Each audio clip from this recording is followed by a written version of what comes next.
It's Wednesday, August 9th. I'm Matt Harmon. Welcome to the Yahoo Fantasy Football Show presented by Toyota. It's a hell of a day to talk ball, man. And joining me to do just that is none other than Fantasy Life's Dwain McFarland. Dwain, what's going on, buddy? No pressure to you on the show. It is the wide receiver preview show. I put the bat signal out on Twitter that I wanted to recruit a guest for this show. Because listen, one thing I'm very cautious of is I think this happened a little too much last year. I don't want this to become just an echo chamber of the same old wide receiver takes over and over again. So I was looking for somebody to come in here and tell me where I am wrong about these guys so that my listeners can get a different perspective, not just my perspective over and over again. And I was hoping when I put that bat signal out, a big dog like yourself was going to come in here and do this show with me. So I was very happy to have you on the pod today, man. Well, man, I really appreciate it. I will say there's definitely some pressure when you've got to be the one that's got to be on the show with you about wide receivers. But no, I'm super excited about it. I mean, I obviously try to use everything that you do, and I try to implement that into my process. I have other data points I look at, but I'm with you. I think it's healthy, right, to have these debates around players and process, right? Yeah. What process are we following to get to these results? How well has that worked in the past? And what I really respect, and we'll start disagreeing after this, but what I really respect about your process is how just open you are about it. Here's how I do it. This is how I've modified it over the years. Here are the things that are really great about it. Here are the things I'm still working on. So I think that's just really, that's great that you're so transparent around the process, because that also allows other people to learn, not just from who you're ranking how, but they can learn how to become better at this. And they can also give you feedback, right, on things they may be seeing. 100%. So I appreciate the work that you do. It's really great stuff. No, and the respect is obviously mutual. Like I said, I was hoping a big dog like yourself was going to be the one to take the second host spot on this show. And I will say this too, people when you were working at PFF a few years ago and you're working with a lot of the open rate stuff that they were doing, and you're posting about it and people were tagging me being like, yo, what you gotta go all the time, and I remember going on your podcast and being like, these people think we're about to box on Twitter, and we're not going to do that. We're not going to do that really on this show. I think we're both in the same page where it's, look, we're trying to learn and grow from each other. And that's what I'm looking for here is I want you to kind of check me and remind me yeah, you might have questions about this guy's route running, but the opportunity is there. And what if he develop, that's what we're hoping for today. That again, I want people to listen to this show, all episodes, definitely this episode, and decide, do you like my perspective or Dwain's perspective better? Do you like my perspective or Scott's perspective or Andy's or Dalton's everybody is coming through here, man, because we're all trying to figure this thing out. And that's the fun and exciting part about it. So let's waste no more time. Let's try to figure this thing out. Like I said, it is positional preview week, and this is the wide receiver show. That is very exciting. We start every show with these positional previews, kind of a wide angle view of the position. We also highlight the guys that we disagree on the most, which is quite a few this episode, so that's going to be awesome. Then we ID the guys we think can make a leap for your fantasy teams in 2023, and we wrap it all up by picking our guys at the position for this season. I promise I'm going to try to narrow that down because it's I love a lot of players, so I'm going to try to narrow it down. But let's start, Dwain, with the wide angle view of the position. Strengths, weaknesses of the position this year. Where do you think when you think wide receiver in 2023 drafts, you think what? Yeah, I think you better get them early for a few reasons. One is the fact that because of best ball and how that's bleeding over into all these other formats, they just go earlier than ever, right? And really, it's the sharp thing to do. Historically, if you go back and you just compare running backs, wide receivers, tight ends, put them all in one bucket and look at them by year. And if you're in a PPR format, the top 12 finishers, over half the time, they're wide receivers. You want to narrow down to the top 3? Yes. Running backs have that elite ceiling. But the overall hit rate, whether you're talking about the top 12 guys, the next group, 13 to 24, the next group, 25 to 36, doesn't matter. Wide receivers own over 50% of those finishes if you start bucketing it out. And so half PPR, people are like, oh, well, that probably switches more to running backs. Only in the top 12. After that, wide receivers dominate all the buckets. Even in standard, running backs do take over the top 2 buckets, which is basically position 1 to 24. But after that, again, wide receivers dominate. So even in standard leagues, historically, people are probably staying on running backs too long. And so wide receivers, The data is just there. We know that they get hurt a little bit less. Also, starting wide receivers, once you know who they are and they're on the field, they're typically on the field. Whereas with running backs, we get these coaches doing these pesky things like, well, you'll be my 2-minute back. You will be my short yardage back. And those things can, we do this thing called the utilization report over at Fantasy Live.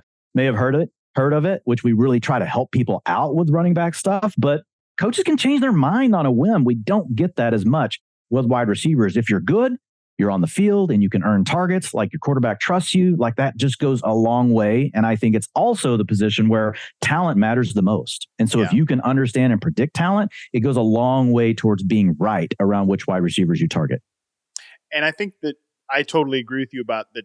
It's more talent dictated, I think, than a position like running back. And it's less situational dictated. But because of the fact that almost every team is like an 11 personnel team and there's 3 receivers on the field, it's also important to understand talent from like within the position context, which is what I talk about. I think, probably more than anybody needs to hear about like the difference between the X receiver and the flanker receiver, the difference. Like we talk about slot outside a ton, but even outside receivers in itself, like one guy is playing a completely different position or approaching the wide receiver position with different strengths and weaknesses than that other outside receiver. And that can really matter a ton when we're talking about 2 receiver sets, when we're talking about when they split does somebody move into the slot when they split 2 or 3 receiver sets. So not just understanding that talent wins out at the receiver position, which I certainly think is true from a dynasty perspective, but it's even more so true just in a redraft perspective too. Like how that talent expresses itself within a position matters a ton. And that's why, obviously that's why I focus so much on it. But like this year especially, man, you're so right. I think focusing on it at the top, in those early to mid rounds, it matters a ton. Like Andy Behrens wrote in our mock draft 1.0 recap, it gets late early at receiver. And that continues to haunt me basically in like every draft I do, that I want to be making sure that position is strong early on in my drafts. Yeah, for sure. Like right now, when you look at it, like wide receivers on average versus this time last year on underdog, right? We're talking underdog here. If you look at them, the wide receiver 1 is going 2.1 spots ahead, right? But although if you just keep going down the list, the top 24 wide receivers are going 5 spots earlier than last year. And last year was already kind of a crazy wide receiver season we had never seen, where wide receivers were going higher than ever. Well, drafters are continuing that. And then to Andy's point, they're not letting their foot off the gas. In the old days, when you would build a team where maybe you took your 2 running backs out of the gate, you also knew that your fellow league mates would more quickly transition to, well, I better get my running back. They're not doing that. People have no fear anymore. They're like, I don't need a running back. I'm not taking a running back till round 7. And if you have 3 or 4 people do that in your draft, it's like you said, now all of a sudden you look up and you're like, wow, used to I could pull this strategy off and still come back and get some names I like at wide receiver. So more are going early and people do not relent, meaning that it just dries up quicker than what we've seen in the past. And it all, this is the receiver show, so this is the last time we'll kind of focus on those other 2 positions. But the 2 positions that we have talked about already on Positional Preview Week, running backs, as Jorge Martin noted, obviously with one action, there's an equal and opposite reaction. Jorge Martin noted that even in like Yahoo ADP from 2019 to 2022, between 12 and 15 running backs were drafted in that picks 37 to 84 overall, with mixed results. Obviously, that's why it became the running back dead zone. And now currently there's 17 players in that quote running back dead zone. So yeah, you're right. People are okay to wait on running backs. And then, like I've said a ton, Dwain, that everything starts with how you approach quarterback this year. And last year I was all in on Jalen Hurts. I was all in on Josh Allen. Like I wanted those guys. This year I'm like, man, do I need to go back to waiting? Because I'm not trying to.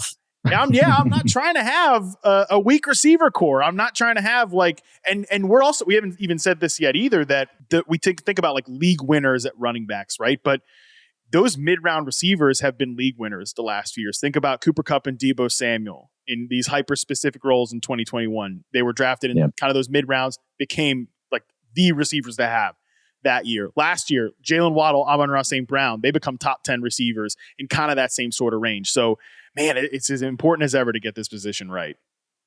Yeah, you got it. Like you talked about that equal reaction. So we just talked about how wide receivers are up 5 spots on average versus last year on underdog. Running backs are down 10 spots on average for the top 24. Quarterbacks, which you mentioned is where it all starts, they're up 16 spots on average. And I do think, I know we're going to stop talking about this. We'll go to wide receivers, but I think that is a tad bit of overreaction. Part of it is we just have these really elite quarterbacks that make it hard to not want to take them in round 2 or 3. But last year was a true case of have or have nots at quarterback, and people remember that. They have that recency bias. Maybe you took a swing on Matthew Stafford late. Well, guess what? He got hurt. That was a complete flop of a season. Russell Wilson had a complete flop of a season. So a lot of these guys, if you waited, it didn't pay off because they got hurt or they had just unpredictable, huge flop seasons. And then you had these few quarterbacks that were having absolute elite seasons, and it just made it feel like the chasm was so huge that, oh my God, if I don't have an elite quarterback, I can't win. But to your point, people forget you got Jalen Hurts in round 6 last year. Remember, Patrick Mahomes fell down draft boards as we got closer to September because people were like, well, Tyreek Hill's gone. Who's he going to throw to? And you could get Patrick Mahomes in round 4 or 5. You have to spend a round 2 pick now to get Patrick Mahomes, which means you can't have Jalen Waddle. That means you can't have Garrett Wilson. That means you can't have any of those elite wide receivers or up-and-comers. Chris Olave even goes in round 2. So the opportunity costs are much different this year at quarterback. Yep, that's where it all starts this year. But let's spin back to receivers and let's stick on it. Let's talk the consensus top 12 right now. I don't think we'll have a ton of disagreements here. We'll have, any nits to pick about this because it feels like a pretty good list to me. Number 1, Justin Jefferson. Number 2, Jamar Chase. 3, Tyreek Hill, Cooper Kupp, Stephon Diggs, CeeDee Lamb, A.J. Brown, Devontae Adams, Amon-Ra St. Brown at number 9. Garrett Wilson rounds out the top 10. Then Jalen Waddle and Chris Olave, who you just mentioned. Dwain, any guys here that you're concerned about? Any guys here that you think are, oh man, maybe we're going a little too far, or are you kind of set with this top 12? I'm pretty set with this top 12. I will say the one is Devontae Adams, where you've seen him sliding down in a lot of drafts. And I've seen a lot of, really sharp people in the industry actually ranking Devontae lower than this.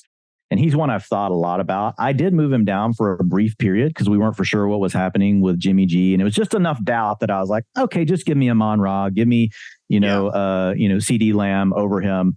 But I think you could argue that you've got Justin Jefferson, Jamar Chase, the elite alphas that are young, right? But really Tyreek Hill, Cooper Kupp, Stephon Diggs, and Devontae Adams, they're really the same thing, but older. Could they hit a cliff? Could they start to drop off? Yes. But they haven't shown us any signs of that, right? At least, not that I've seen. You might have a few things on a couple of these players, but overall, they still look like high-end target earners playing the kind of offense, that we think can support them. So I think you could make an argument that really Adams belongs in that group, right? With Hill, Kupp, Diggs. It's a guy still earning 30% target share, right? I mean, he hasn't shown us any symptoms of starting to slow down, even though he's at that age. But that would be the only one. I think you could also argue that potentially CeeDee Lamb really belongs up there with the other two. Now, he's been behind them in certain aspects. He has not quite been that alpha, but he did take a huge step last year, right? As far as proving himself as a target earner. Yeah, a lot of it came from the slot, but he did play outside as well. I don't think he's quite got all the same elements that those two have in their game.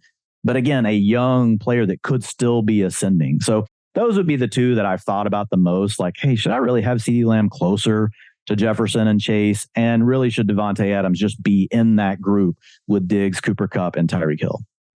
Yeah, I think we're on the same page there. And I love CeeDee Lamb, the player. I'm super high on him, have been super high on him for years. I think he's shown that ability. Now, I think he's probably, if I'm sitting down and ranking the elite receivers in the NFL right now, it's the tier of 7, Justin Jefferson, Jamar Chase, Tyreek Hill, Cooper Kupp, Steph Diggs, A.J. Brown, and Devontae Adams. Not in that order, by the way, not in that order, but those I think are the 7 elite receivers. And I think CD is right there, knocking at that door. And if this offense is just better this year, which I know everybody's afraid of Mike McCarthy, but I think there is a chance this offense could be better this year.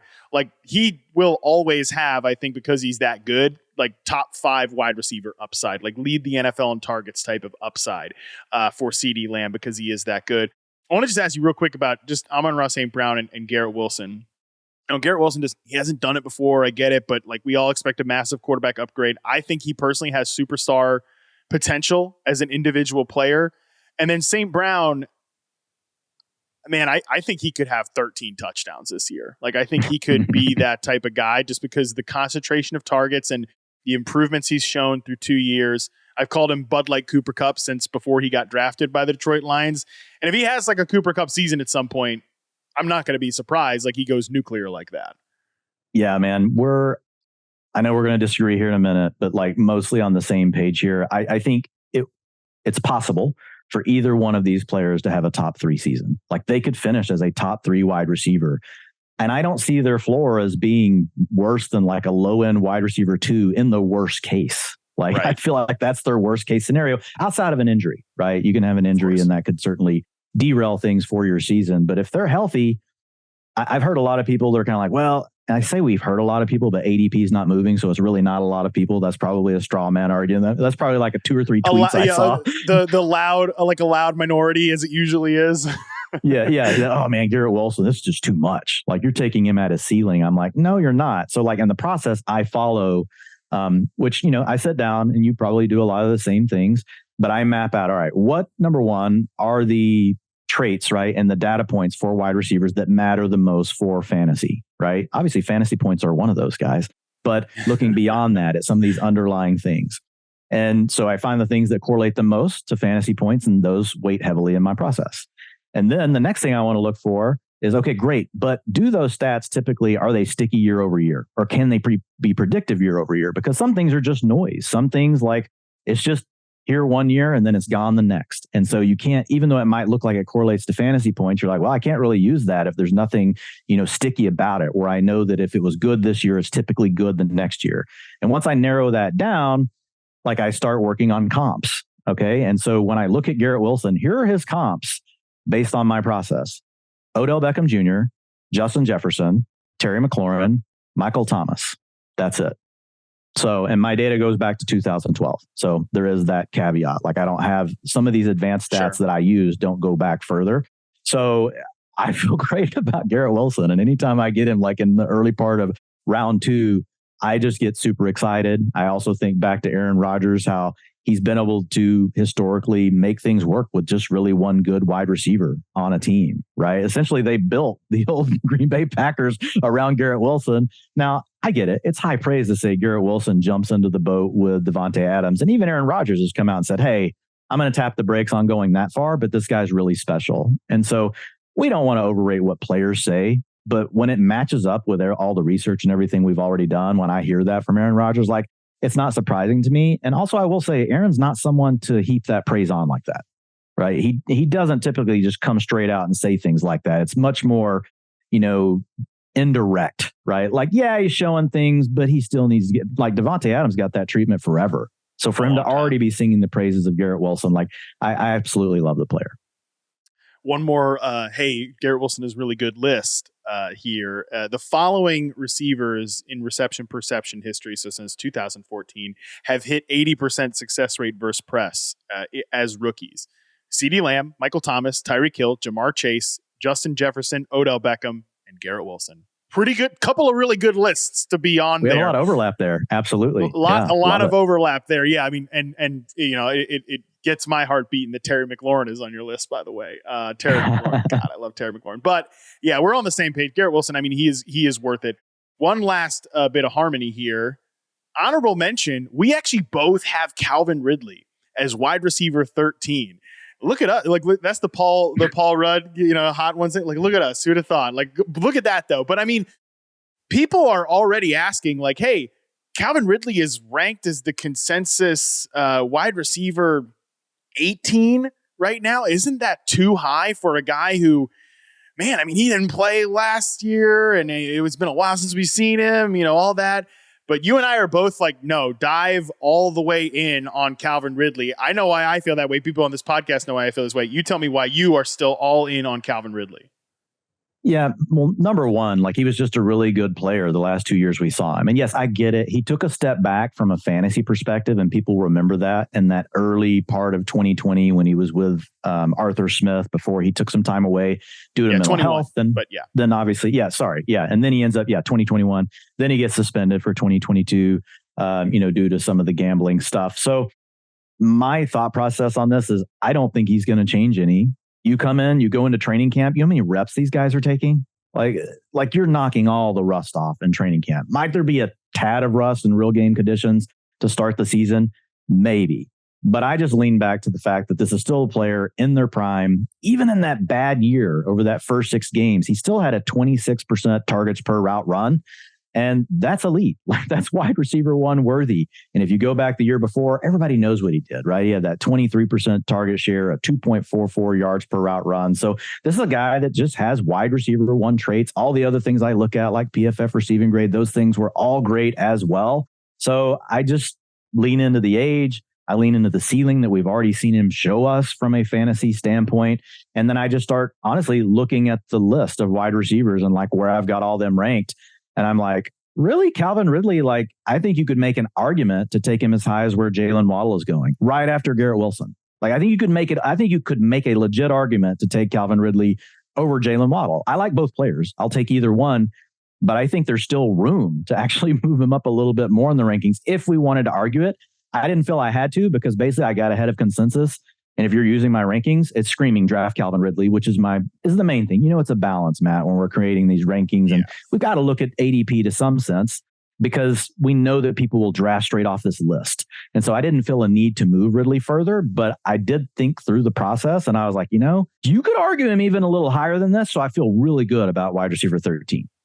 Right. I posed the question a couple of shows ago that, okay, Calvin Ridley, if he was 2020 and 2021 Calvin Ridley, like, and he was traded to the Jackson, you know, just hypothetically, that player is on the Jacksonville Jaguars, an ascending team with an ascending young quarterback and a team that needs this player, right? Perfectly. Where would you rank him? For me, it would be like, I would have him up there with like CeeDee Lamb and AJ Brown and like those type of guys. So we're still baking in some risk and unknown, quote unquote, having him at 13. But yeah, like you said, I don't want people to just draft straight off the list. But if they do, the list is telling you, make sure you draft this guy. You should be taking him. Yes. Yeah. Yeah. He definitely has some target competition, but I think he is the best wide receiver on that team by a decent margin. And I like Christian Kirk. Same. But I think Calvin Ridley's definitely at another level. Same. We're on the same page there. And all right, enough of this same page nonsense. Let's move into biggest player disagreements between Dwain and myself. We'll start out, and this is where I really want to focus on the guys that you are higher on than me. And we'll start with Christian Watson, who I actually don't like. I don't want my rankings to convey that I'm out on Christian Watson, but I know I have him at wide receiver 28, which is lower than you, 10 spots lower than you. You have him at wide receiver 18. Again, I've expressed this on the show. I am conflicted about Christian Watson a little bit. So, Dwain, I want you to paint me the rosy outlook for Christian Watson. Yeah, sure. I think if you want to start any conversation on Christian Watson, like, you just got to look at the context of what went on last season, also from an injury perspective. And you always have to do that. Honestly, if you're breaking into the fantasy industry, maybe you're a longtime analyst, it is one of the number one things I see people gloss over, right? And you can't just, you got to go look at the game logs and you got to look, were they questionable for the game? Like, did they miss games before that? Utilization. How many routes did they run versus what they normally would? Oh, the route participation was down at 50% and they were questionable all week with a hamstring. They were probably playing hurt in that game. Now don't be wrong. There's guys like Tyler Lockett that don't care. They will be hurt and they'll come out and run 80%. Like, and we don't know for sure, is he just a decoy? But most guys, like, there's some breadcrumbs you can follow along to say, okay, if we want to look at a healthy sample of games, I'm not a big believer in just taking splits to do splits. Here's his first 8 games versus his last 8, because there can be so much noise in that. Well, what kind of defenses did he play in the first week 8? What kind of defenses did he play in the second week 8? But injury splits, I do believe, are something that we really should pay attention to. I also will look at splits. Hey, games where he played with another really good receiver versus he didn't. So splits can be a good or a bad thing, but you need to have good reasoning. I do think injuries are one of the good reasons. So let's start with week 1. Had a 67% route participation. We all know just missed out of the gate on that long bomb touchdown. We're like, okay, here goes Christian Watson. Going to right out of the gate, catch this long bomb touchdown from Aaron Rodgers, drops it. And it's so funny how the narrative changes. Right to the doghouse, right? Yeah. But then week 2 comes out and he injures his hamstring in the game. Okay. And he doesn't finish the game. He's limited in weeks 4 and 5. Then they ultimately decide we've got to shut him down for week 6 and 7. Comes back after week 8 off as well. He gets a concussion in week 9. It's like, okay, come on. Like, he can't get on the field. But in week 10, he came back to take over that starting role. And it was really good after that. Now, week 16, he did miss with a hip injury as well, or he didn't miss, but he only had 47% route participation. But over the 6 games, he was healthy. He averaged 18.7 fantasy points per game in a PPR. He had a 25% target share in those games.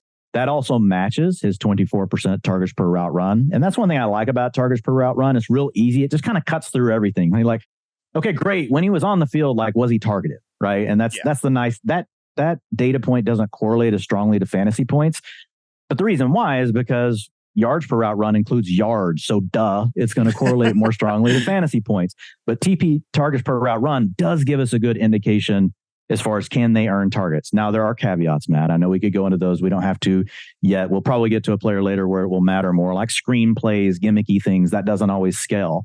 But with him, it wasn't that. He still had a 42% air yard share in that time. So if you go back over the last 12 years, that associates at a wide receiver 1 level for fantasy finishes, guys that have done that.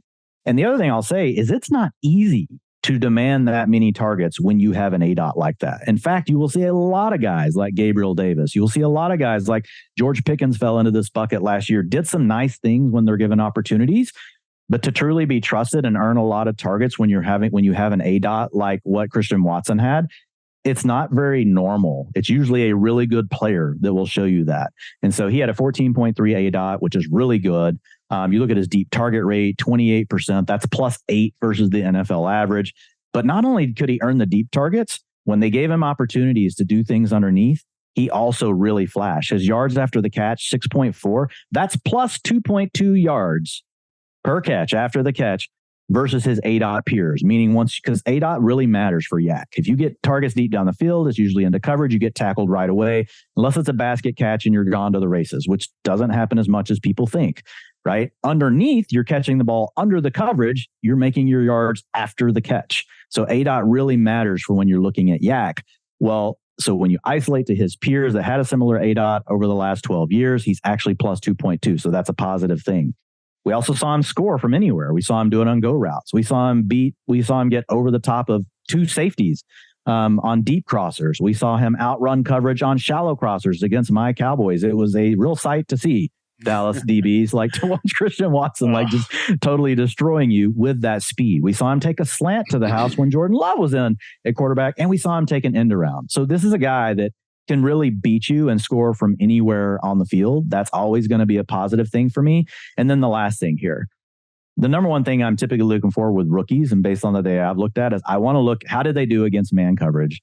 He had a 33% targets per route run. That's an alpha level, especially for a rookie. Now, the bad part of it is it's on a small sample. I acknowledge that, but that's why I'm not ranking Christian Watson next to Garrett Wilson. That's why I don't rank him up next to Chris Olave. I'm clearly saying, guys, there is a sample size issue potentially here. But all I can do, because these splits are based on being healthy, it's what I'm going with over the whole season when he wasn't healthy. I'm going to go with when the guy was healthy. Against zone, he wasn't quite as good, 20% targets per route run, but that's still not bad. That's wide receiver 3 worthy. And by the way, like against zone, targets spread out against zone. Against man, they funnel to really the best players on the team. Now, occasionally you'll get guys like an AJ Brown a couple of years ago that will dominate against both. Those are very rare instances. So I feel like there's a real chance they center the entire passing attack around him. Now, he has to continue to play this way. You can't just center a passing attack around a player that's not good enough. So it is a bet on a small sample, but I really like Christian Watson for all of these reasons. That last part is where I think the crux of this kind of lies for me, is that I agree with you that he was a really good player as a rookie. And I think a lot of the data that you just laid out there lines up really well with what I think his strengths are as an individual player isolated, like in reception perception, right? Like where he absolutely is a monster on those deep routes, right? Like 9 route success rate, post route, corner route, deep out routes. He is great on all those routes. You get him working out in the flat and he breaks a ton of tackles. He's special after the catch. I've made the comparison a ton of times. He's Martavis Bryant to me, where he's like a really freaky player after the catch and in the open field, but he also wins down the field in a vertical sense. I think he got better from a contested catch standpoint the longer he played, which is going to be key to him being a downfield ball winner. The question I just have with him is like on these base NFL routes, like slant routes, curl routes, dig routes, stuff like that. Those are the routes he needs to get better on to close the gap with like the Garrett Wilsons, the Chris Olave, being like a true number 1 receiver. And I think that's kind of where I'm like, all right, I agree with you that like I'm not big on Romeo Doubs. I think he's an NFL player, okay, which is he's a huge fine for a round 4 pick. Like he right, yeah, he's a he huge outkicked win. his coverage on that. Yeah, he's a huge win as a day 3 draft pick. I'm a Jaden Reed fan, but Jaden Reed is a rookie. You know, the other tight ends are rookies, and they're probably moonwalking into starting jobs. Like I can see why they funnel this thing through Christian Watson. But like you said, he has to be good enough to really be funneled targets through. And of course, we haven't even mentioned that, like, oh yeah, Jordan Love is starting this year, not Aaron Rodgers. Like, how much of Christian Watson's rookie season was boosted by a Hall of Fame quarterback who I think this is the key thing, is confident enough to funnel like deep targets to a guy like this. I think there are questions with Christian Watson, but ultimately, like, there's so many positives to go on. And like, when he truly hits as a player on a weekly basis, he has the potential to win you the week all on his own. Yeah. And I think that's the big thing for me when I sit down and go through the process. It's like, I know I'm taking on some risk here, but it's the if you get it right thing, right? And if we take it outside of just being on a weekly measure and you get it right for the season, like he has so much upside. The biggest question really is Jordan Love. Mm-hmm. If he had 2 other weapons that he had to deal with in this offense, and who knows, maybe Jaden Reed will surprise us in year 1. I like him a lot. But it would be, same. You know, it's going to be tough for Jaden Reed to do that. If he was walking into a situation where there were 2 clear other target earning options, I would move him down a little bit, right? In fact, this will be a little bit of kind of a precursor on a couple of players where we disagree on that you're higher. It's not even so much their talent profile. It's some of these other things, right, that are kind of like have me a little bit more concerned. But what we have seen is basically if you're not a terrible quarterback, if you're just, say, a below average, if Jordan Love can just be below average and Watson really continues to play like he did, he has to check that box. That's not a given, right? And the other guys don't step up, he can still have an outside shot at finishing as a wide receiver 1. All right, let's talk Jerry Jeudy next. I keep telling everybody I'm not having the Jerry Jeudy conversation again. Let's finally have the Jerry Jeudy conversation again. You have Jerry Jeudy wide receiver 21. I have him below consensus at wide receiver 31. I think you actually might roll out a similar case here about games healthy and stuff, like certain splits of the season here with Jerry Jeudy. But I'll lay out my case of why I'm out on Jerry Jeudy first, and you can sort of tell me like where I might be missing the boat here.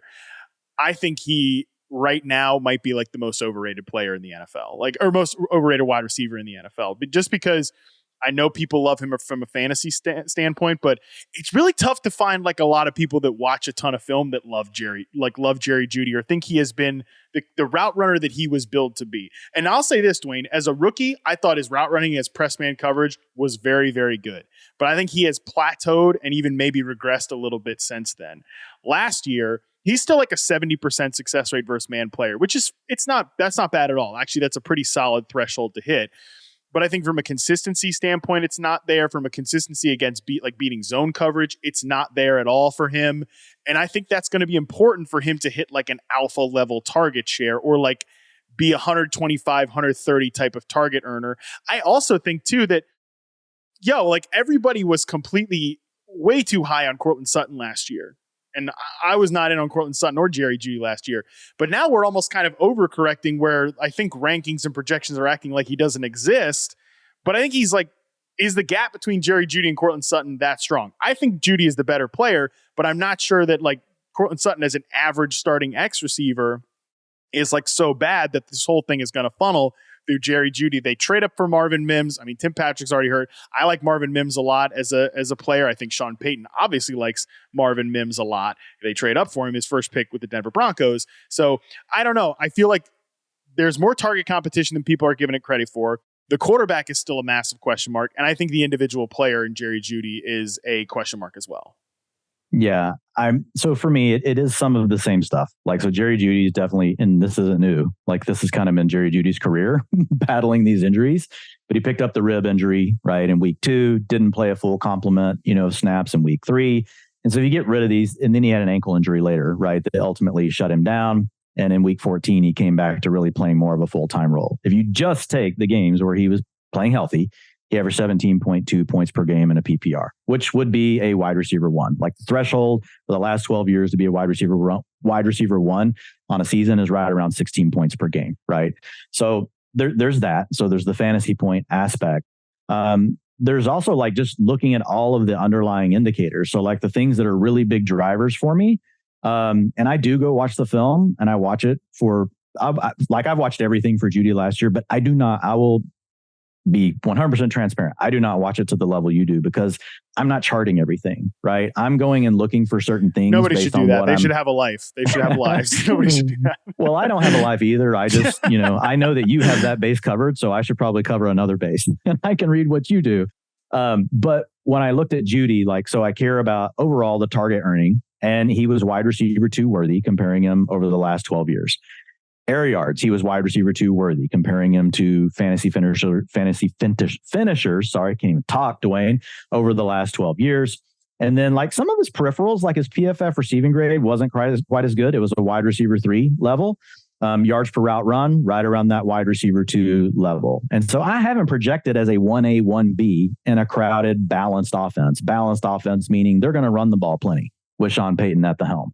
They're going to try to be more efficient and set up big plays for Russell Wilson if they can, because that's his strength. Who knows if safeties will cooperate and stop playing so deep against Russ? Probably not. So there are definitely some risks here. But when you look at that stretch where he was healthy, getting the 23% target share, and it's just a guy that has never been quite healthy, I feel like there's a really good chance with Jerry Jeudy. We just haven't seen the full version of him. The other thing I will say, and I get your concern on the zone stuff, but even his targets per route run versus zone, they're not bad. Over his first 3 seasons, 21%, 23%, 21%. He's definitely been more against man, but that's typical. We typically see the better wide receivers, they get more targets versus man. Again, things start to spread out some against zone, but as long as you're over that 20% mark, I typically give you a little leeway because we don't see many alpha wide receivers, even the best ones, consistently every year. Besides, I gave you the DeAndre Hopkins example. There are certain outliers that just do it against everything. Julio used to do it back in the day. He would always be at 25, 28%, even against zone in his targets per route run. But we have guys bounce all over all the time. They'll pop up with a 28% targets per route run, and then it goes back to 20%, 20%, 21%. It's so much more about progression, right? And route combinations once wide receivers are playing against zone and what the quarterback is looking at and looking to see. Now, having said all that, I would rather see Jerry Jeudy be a little better against zone. And that's why I think he's okay as a round 4 pick. I have seen him pushing upboards.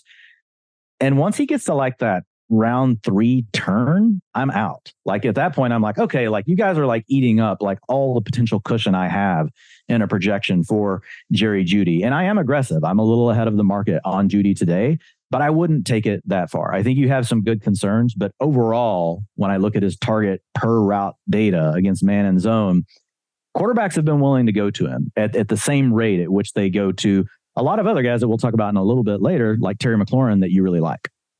Yeah, I think I don't want people to read Jeudy's reception perception profile and think oh, Harmon thinks this guy stinks. I don't think he stinks. I think he's a number 2 receiver in the NFL, a good, solid player, but he's inconsistent. He's going to have a lot of variation in his week to week output as an individual player. I think that's going to bleed into fantasy. I think he's just more of for fantasy. I want him to be a volatile number 3 on my team. And if that's the way I want to view him, I'm never going to end up drafting him because somebody's always, like you said, it might not even be yourself. It might be somebody who's even higher than you on him. And I just think that even if everything breaks right, he takes that step as a player, I still kind of question whether there's much of a ceiling here. So for me, I just have guys that I just like better as players that I think are going to earn higher target shares than Jerry Jeudy ranked ahead of him. So unfortunately, I just never. This is a huge year for him because most wide receivers break out by year 6.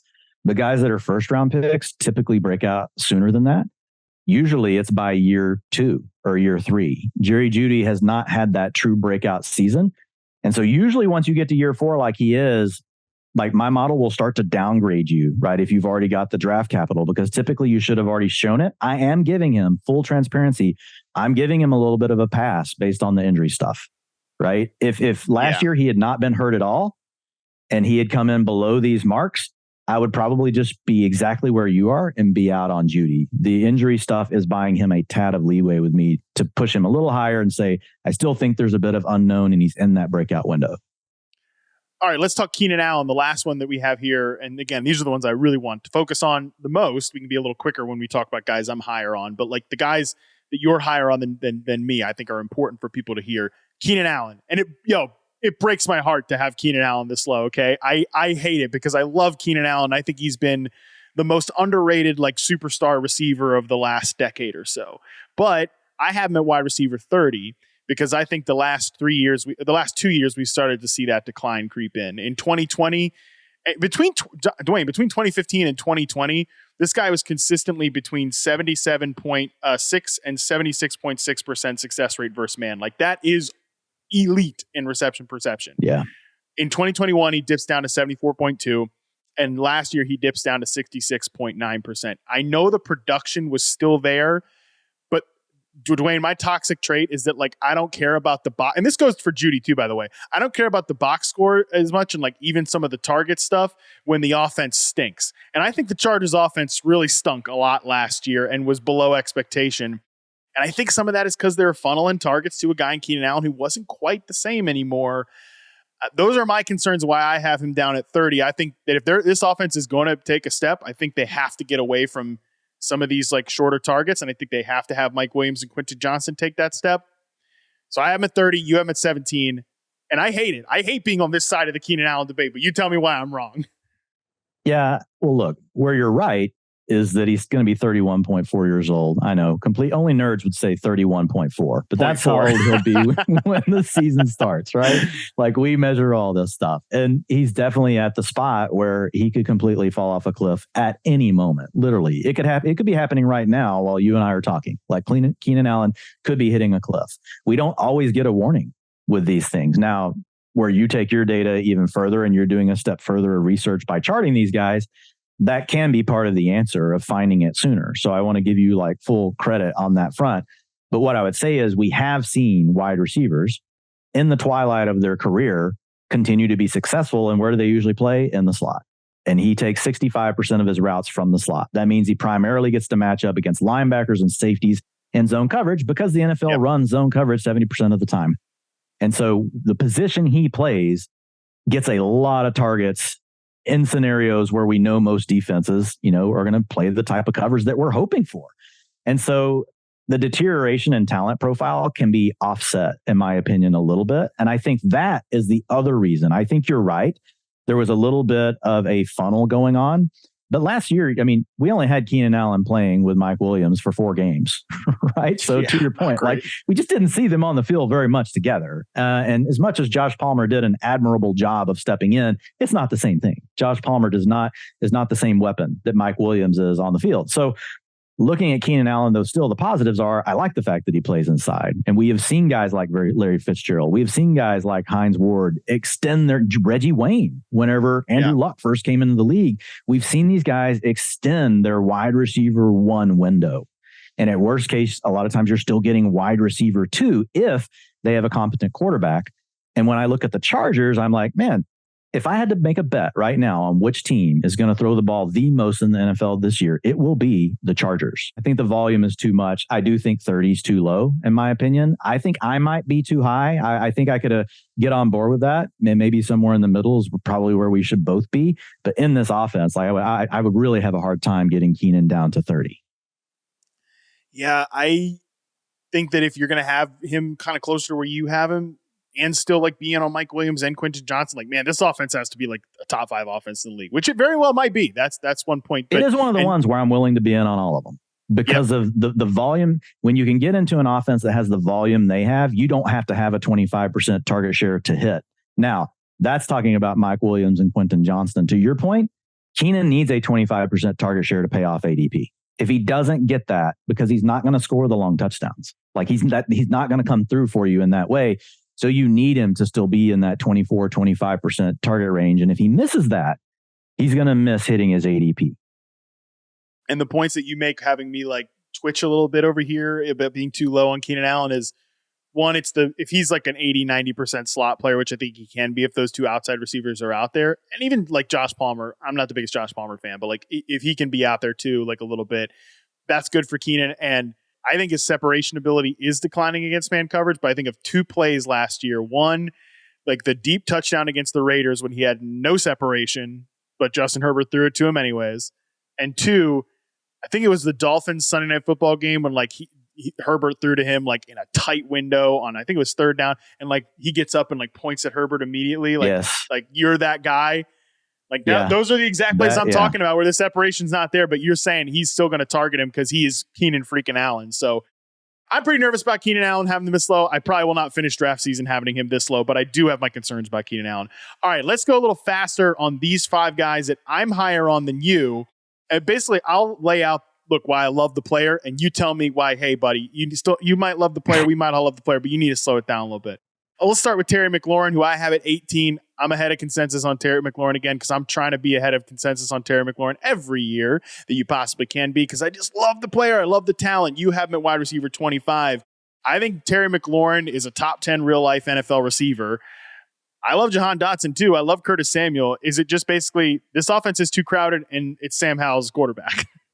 Yeah, that's a big part of it. I've got to absolutely clarify. I love the talent profile for Terry McLaurin. Mostly wide receiver 2 and wide receiver 1 worthy. Like the boxes he's checking are all wide receiver 2 or wide receiver 1 in my process. And that's really good. Like it's hard to do that, like in this process. But Sam Howell is a major factor. He's really scary for me. If it was just that, I could live with it because I don't think Ron Rivera is going to let this go very long because his job's on the line. It wouldn't surprise me, honestly, if Jacoby Brissett's the starting quarterback week 1 for this team. If there's any fear, if there's a guy that will do it, it will be Rivera. He's just going to be like, nope, I just want to win ball games by 3 points. Give me Jacoby Brissett. But again, that scares me. Last year, Washington, 55% time of possession. You know how rare that is? That's regressing. That's going to go down. We know they still want to run the ball, but can they support these weapons? So it's an offense that's probably going to run slow. They're not going to have as much time of possession.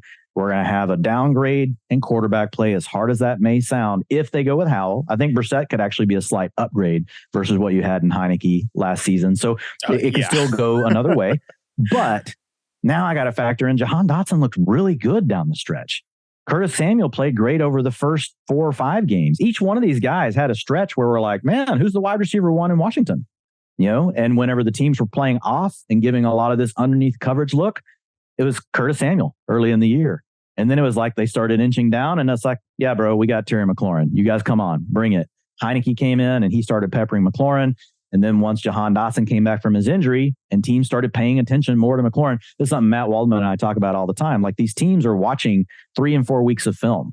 And all of a sudden, you know how they are. Like they don't even name the player's name. It's the number. Hey, who's his number? Whoever, right? Yeah, we should probably cover him. We should probably, give him a little bit more help coverage. You don't get bracket and double coverage as much as people talk about, but there is this thing called help coverage that's just there to slightly discourage the quarterback, right? From going that way and making them get to their second read because we know EPA goes down once you push the quarterback to their second read, especially quarterbacks like Jacoby Brissett, quarterbacks like Sam Howell that are less likely to be able to diagnose that and know where to go next and quickly move their eyes and not throw a pick. So those are the biggest things. You hit it. I know we want to keep these a little bit shorter, but it's really the target competition plus the quarterback question. Like I think Christian Watson's got the same quarterback question, but I'm not as worried about his competition.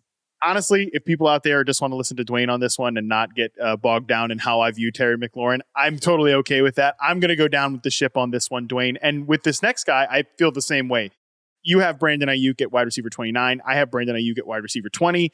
Again, similar player where I think he has top 10 receiver ability, but it's a crowded offense. I get it. Sober me and the people out there who listen to me talk about Brandon Ayuk way too much about Brandon Ayuk. Well, what's funny with Ayuk, I did a tweet about him just the other day, and I'm like, look, he's an absolute monster.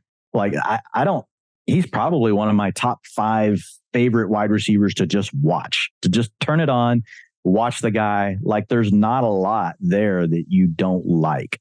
I love the attitude he plays with. I love that edge that he has. I love his ability overall. Man zone, doesn't matter, all of it. But it's a really crowded offense. And we talked about earlier, basically teams are running zone 70% of the time. Now there's different variations of zone, different parts of zone turn into man on the backside, blah, blah, blah. But overall, teams are pretty much playing zone. And the big challenge that has been there for Ayuk so far in his career is whenever the 49ers see zone, and you do not get trends like this very often, it's Debo time. And it makes sense because Debo plays underneath the coverage. If you're going to play a lot of versions of zone, that means you're going to give up something underneath, right? And Debo is the guy getting all those quick in-breaking routes. He's the guy getting all the screen plays around the line of scrimmage. A lot of times they'll have Ayuk on the backside of that as a man beater if you do give them man, and he can beat it. Like, he's the guy they go to against man. Last year, 26% targets per route run for Brandon Ayuk against man. And that's a really good thing for him. That speaks highly of what a great player he is. Debo was only 15%. But Debo, the last 2 years, targets per route run versus zone, 27 and 26%. Ayuk, 17 and 19%. Yo, that zone versus man stuff with those two players makes so much sense from a football perspective. And that, I think, is the reason Ayuk's base case is lower than wide receiver 20. He's just a guy that I want to bet on that ceiling, whether by hook or by crook, some way happening this year, whether it is a Debo injury, whether it is just Shanahan kind of evolving the offense a little. So I fully admit it's similar to the Calvin Ridley thing where you don't have to draft Brandon Ayuk here, but I really want you to draft him. So like, that's sort of where I'm kind of. And I want to be clear, like as that whole case I just gave, because of what you just said, I still make sure to mix Brandon Ayuk in. A lot of guys that land like, a lot lower the consensus for me, like I'll just be out on him. I'll just be like, I'm just going to fade him. Like, it's what's going to happen this year. Brandon Ayuk is not one of those names because the talent profile is so good. I was like, I do not want to be sitting here with a 0% exposure across 200 best ball teams on Brandon Ayuk. I don't think that's a good idea. We're on the same page there. All right. Last two names here I want to hit on. And I'll make the case for them. And this one's surprising, I think. Marquise Brown. I don't talk a lot about Marquise Brown, but I have him ranked wide receiver 24. You've got him at 33. And I'm well aware his quarterback situation could stink out loud for almost, if not all of the year. So if that is your simple case of why you have him at 33, I'm into that. I do think he's a pretty underrated player, Marquise Brown. I think he's in a position to really dominate targets potentially this year. And the Cardinals probably will be throwing the ball a lot because they're not going to be good, but I don't love chasing inefficient volume. So I might need to come down on Marquise Brown.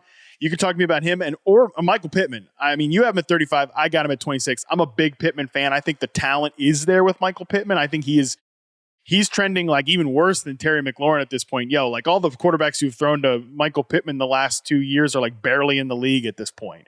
I mean, it's a disaster quarterback play wise. I think he could dominate first read targets. I mentioned that stat. The RPO research that JJ Zacharyson and Ben Gretsch have done actually helped me kind of justify moving Michael Pittman up. But again, it's a real bet on talent for him, even with all the concerns about rookie quarterback and a run heavy quarterback. Either of these two guys, you think like there's some upside here. Or are we just out on these two players this year? Yeah. So I am lower than you, but I'm right around ADP on both of these players. So they're not fades for me. You mentioned Marquise Brown last season when we had DeAndre Hopkins out and he was healthy.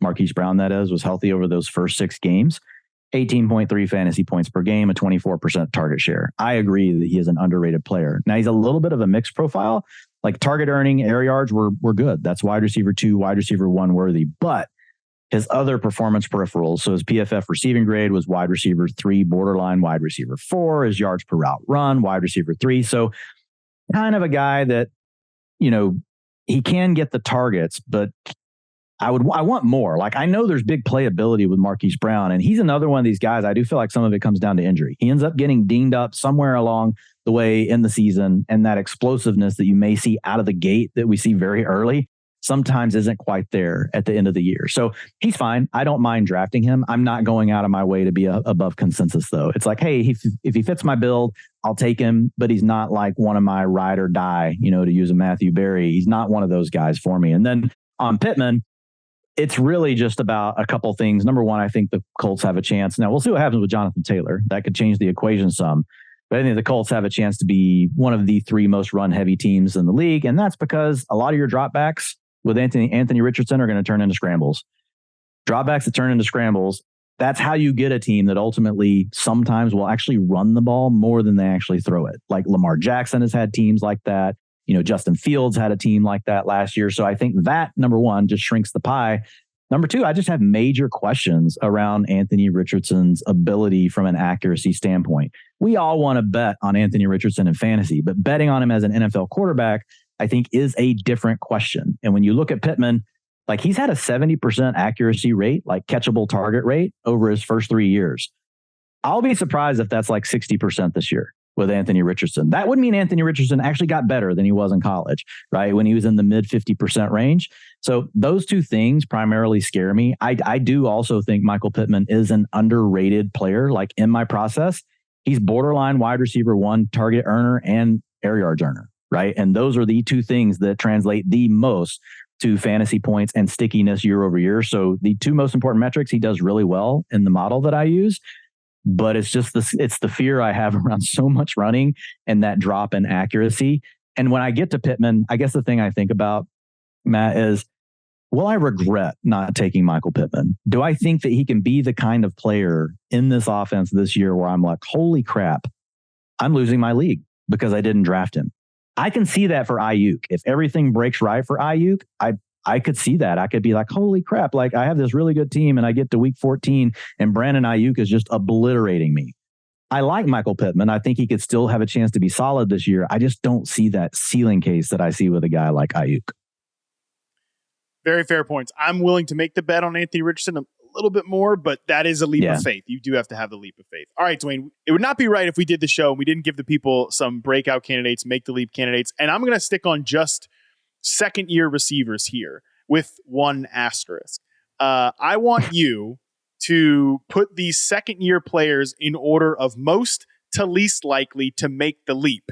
And the candidates here are Drake London, Jahan Dotson, George Pickens, Skyy Moore, Treylon Burks, and Elijah Moore I'm throwing in here as a third-year player because you basically need to throw out his second year completely, okay? That's not a real year. He got in a fight with his team. It's over. It's gone. We're done with it. So those guys, it doesn't have to be in the order you're ranking them. I'm saying like most to least likely to take the leap this year.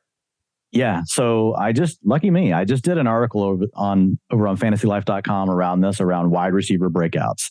And I tiered them all out. And I talk about my process, like how I go about identifying these breakouts. But of the list that you have here, and we've already talked about a lot of them, but the first one on my list would be Drake London. He has questions at the quarterback, but man, talk about an elite talent profile. Like I have no question that Drake London is going to be a really good player. Let's just hope he's not stuck on the Allen Robinson train, right? Where we never get to see this man, or DJ Moore, where we never get to see him with a truly good quarterback. And that's in question this year. But man, that 27% targets per route run, 2.07 yards per route run, all those things are really great, right? Then the next guy that I would go to on this list would actually be Treylon Burks and Jahan Dotson. They're right next to each other. They're in the same tier. So I would put them together. Not quite as strong of a talent profile collegiately or in year one as what we saw from Drake London, a step below. And they also have some similar concerns, right? We've already talked about Washington. Don't need to repeat all that. But with Treylon Burks, you had DeAndre Hopkins. That's obviously going to cap your upside as far as the targets you can earn when Hopkins is healthy. And we know the Titans want to run the ball a lot. So that could be a challenge. And then the next guy that I would go to here would actually be Elijah Moore. And I think of all the ones you have on this list, I think he has the best ceiling this year. If things break right, because he's going to be playing with a quarterback that we know, yes, the 6 games he played last year, Deshaun Watson was terrible. No one's going to debate that. But I don't believe in quarterbacks in their prime just making a complete faceplant. I expect Deshaun Watson now with a full offseason. We've already heard they're going to throw the ball more. And Elijah Moore was so good as a rookie. Like he was a wide receiver 1 for that final stretch before he got hurt as a rookie. Like that's how good he was. He had a complete faceplant last year. I'm going to tell you, like, it's not great. It's not great whenever you were good and you come out and you play that bad. But also, I don't have a ton of comps for him, to be honest. I would be really interested in hearing your comps. If you have some, Matt, for a guy that was great in year 1 and then took that crazy step back. So I didn't have enough comps to feel confident and just saying, oh, this guy can't do it. So Elijah Moore, I do think, has the biggest ceiling. Then I would say next would be George Pickens, and finally would be Skyy Moore. All right, for me, we're similar at the top. We both have Drake London as the most likely to make the leap candidate. The guy's just a real stud level X receiver, man. He's just exactly what you want in today's NFL as an X receiver who can win and separate against press man coverage, but is underrated as an after catch guy. He's just smooth operator as a short to intermediate route runner. Love Drake London. Agree. We definitely don't put him on the Allen Robinson or the Michael Pittman track with wide receiver quarterback pairing. I mean, my God, let's not have that. My number 2 is actually confidently Jahan Dotson, who I loved Jahan Dotson as a prospect, Dwayne, but I was even surprised at how good he was as a outside receiver against press coverage. 78% success rate versus press coverage and reception perception. That's an awesome score for a guy at his size. We know he can win contested. I'm closing my eyes and betting on the talent for all of these Washington receivers, and I know it could come back and bite me in the ass. My number 3 is going to be Elijah Moore as well. You asked for a comp for him. He's like a dramatic version of what happened with Brandon Ayuk, I think, where he had a great rookie season, really promising, and then he gets in. Ayuk was in the doghouse. He got out of it faster. It worked out a little bit better for Ayuk, who I think is a better player, who I think has a higher individual talent ceiling. But Elijah Moore gets that fresh start elsewhere. Again, it's kind of a dramatic version of that.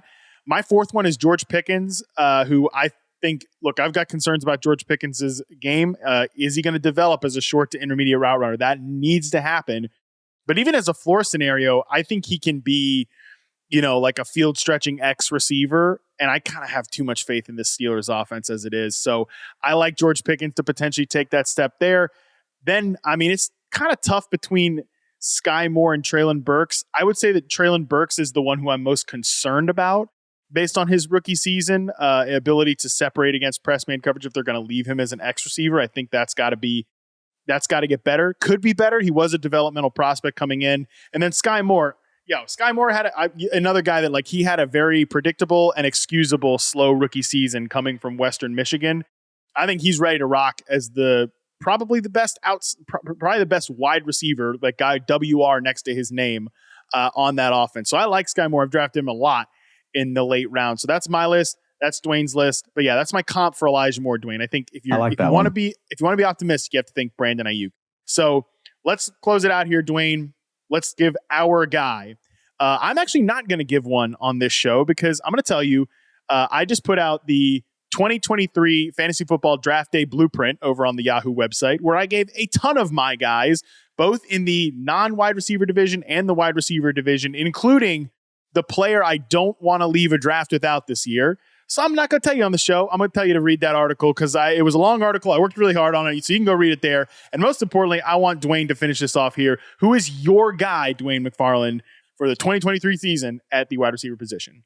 Yeah, it's Deontay Johnson, especially in PPR. It's just funny. He didn't score a touchdown last year. My thought is basically, so what? Most guys that get targets in the range that he gets them, and this is a guy that's going to be around 140, per year. He's had seasons where he's over that. They're going to catch, 5, 6, 7 touchdowns. It's just how it goes. That's going to regress back to in his favor. But ultimately, it's the talent profile for him. He's a wide receiver 1 worthy target earner, basing that against data over the last 12 years. He's also a wide receiver 1 worthy air yards earner. So even though he doesn't get a ton of stuff down the field, he actually can work the intermediate areas. And we've had many, many, many wide receivers that work the same range as he does become wide receiver 1s. And we've actually seen Deontay Johnson be a wide receiver 1 just 2 seasons ago. So I like him a lot. And a lot of it has to do with ADP. You can get him in round 6 of your drafts. When the draft season first started, we were getting him around 7. That still might be the case in home leagues. For a lot of people listening to this, you might be able to get Deontay Johnson in round 7, round 8 of your home league draft. I don't like him quite as much in standard formats, but I really, really, really love Deontay Johnson in PPR formats. And it's all about the talent profile. Yeah, we need a little step forward from Kenny Pickett, and that could go either way. But I do think that there's enough to like around the talent profile that, man, in round 6 or 7, it's just hard for me to not draft him. I've got him on 28%. I've drafted almost 200 teams so far in best ball, and I have 28% exposure to Deontay Johnson. And that is a beautiful note of agreement to land it on here, Dwayne, because I love Deontay Johnson. People know I think he is the most underrated route runner in the NFL. A guy who in 2020 was number 1 in success rate versus zone coverage and reception perception. Number 2 in 2021, only because Cooper Kupp went absolutely nuclear and has been a great press man separator basically his entire career.